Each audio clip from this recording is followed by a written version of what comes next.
আসসালামু আলাইকুম বন্ধুরা, আর একটা ভিডিও নিয়ে চলে আসলাম। আশা করি সবাই ভালো আছেন।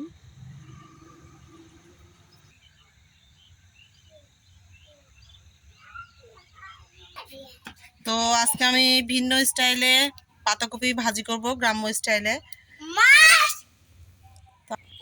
আশা করি সবাই দেখবেন। তো পাতাকপি ভাজি করার জন্য তার আগে আমি মাছগুলো ভেজে নিব।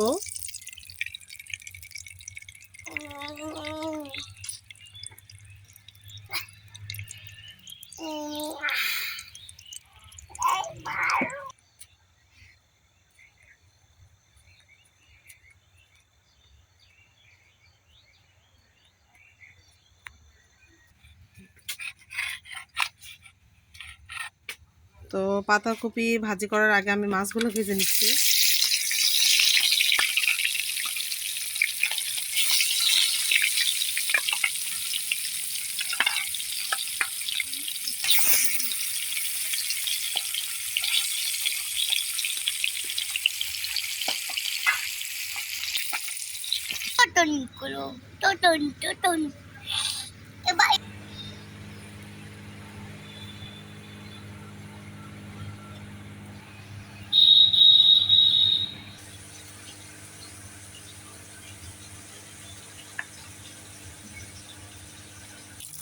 তো মাছের সাথে সাথে আমি মাছের কাঁটাগুলো এখানে ভেজে নিচ্ছি। তো সেটার একটা কারণ আছে। তো মাছের কাঁটাগুলো এখানে নামাই নিছি। তো এখন আমি পাতাকপি ভাজি করার জন্য এখানে পেঁয়াজ দিয়ে দিব।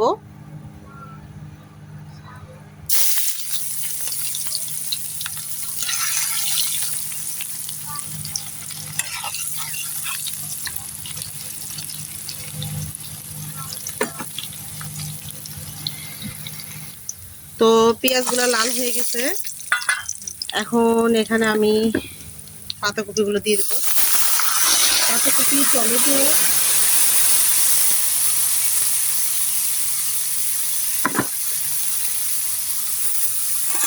লবণ এবং হলুদ গুঁড়া আমি একসাথে দিয়ে রাখলাম।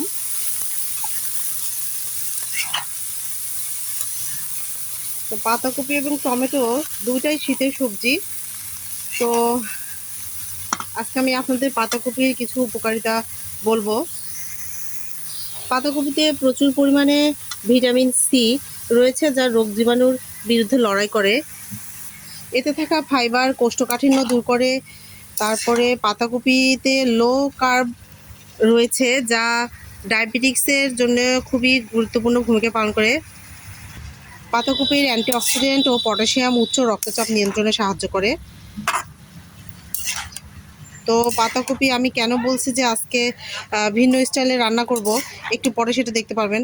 অবশ্যই সাথে থাকবেন। তো পাতাকপিটা ঢেকে দিচ্ছি।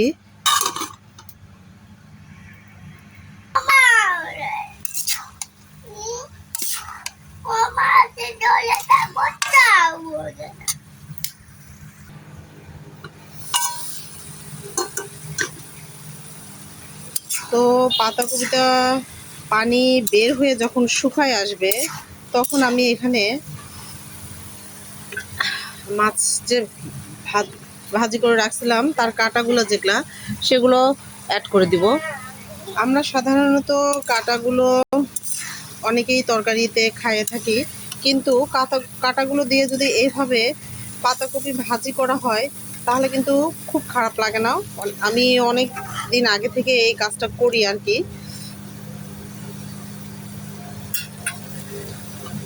আবার একটু ঢেকে দিব।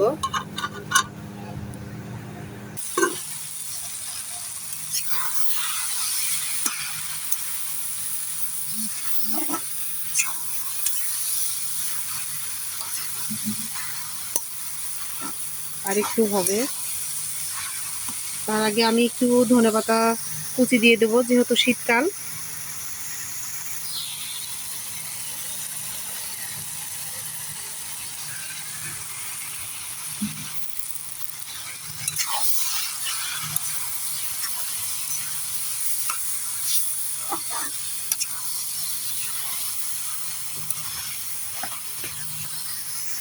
পাতাকপি ভাজিটা আমার হয়ে গেছে, আমি নামাই নিই।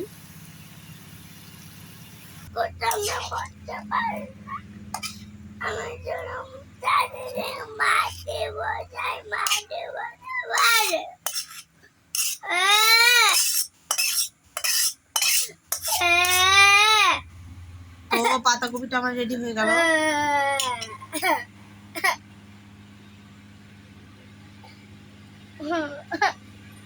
তো আপনারা অবশ্যই এরকম করে ট্রাই করবেন। অনেকেই হয়তো মাংস দিয়ে পাতাকপি রান্না খেয়েছেন, তবে এরকম মাছের কাঁটা দিয়ে যে সুন্দরভাবে রান্না করা যায় আপনারা অবশ্যই ট্রাই করে দেখবেন। আমার কমেন্ট বক্সে জানাবেন কেমন লাগলো। তো ভিডিওটা দেখার জন্য অনেক ধন্যবাদ। আসসালামু আলাইকুম সবাইকে।